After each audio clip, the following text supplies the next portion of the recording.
kanyang pagdalo sa Christmas party ng mga kolumnista at mamamahayag ng Bulong Pulungan, hindi po nakaiwas si Pangulong Noynoy Aquino sa pagsagot sa ilang isyong ipinupukos sa kanya mula po sa kanyang mga tauhan sa gobyerno hanggang sa kanyang kalusugan. Balita hatid ni Salima Refran.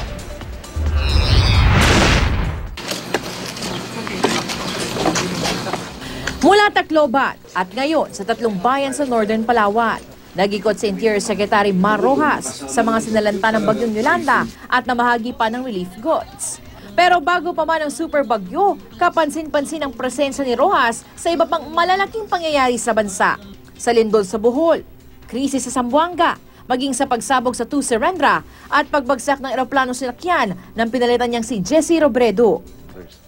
Kaya sa pagdalo ni Pangulong Aquino bilang panauhing pandangal sa Christmas party ng mga kolumnista at mamamahayag ng Bulong Pulungan, natanong tuloy siya, hinahanda nga ba ng Liberal Party si Rojas para sa eleksyon 2016? Is he being grouped? Our party has not decided on that. We have not discussed it. We are focused on solving the problems of today.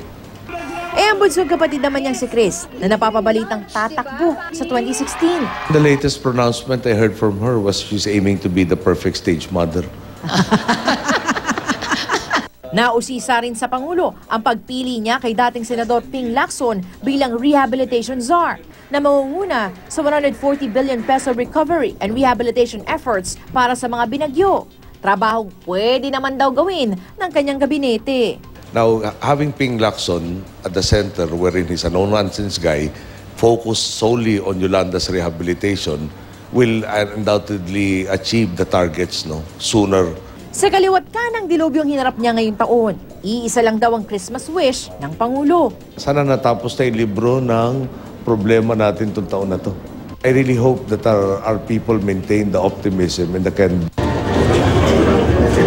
Agaw atensyon pa rin ang pag-ubo ng Pangulo. Pero sabi niya, wala raw dapat ipagkalala ang publiko dahil marami raw tumitinging doktor sa kanya, sa ayaw niya at sa gusto. Pero tila umiwas na siyang sumagot nang tanungin ang kanyang pananaw tungkol sa gay marriage. One side of me says, yung human rights are supposed to be universal. On the other hand, I can't help, parang if we go into gay marriages, then syempre the next step will be adoption. And I don't know if, I still have to look at it from the child's perspective. Is that something that that is desirable in an environment for a child? Yung, in understanding the world to induce more confusion. And that particular comment got me into the crosshairs of an individual who up to this day hates me for saying it.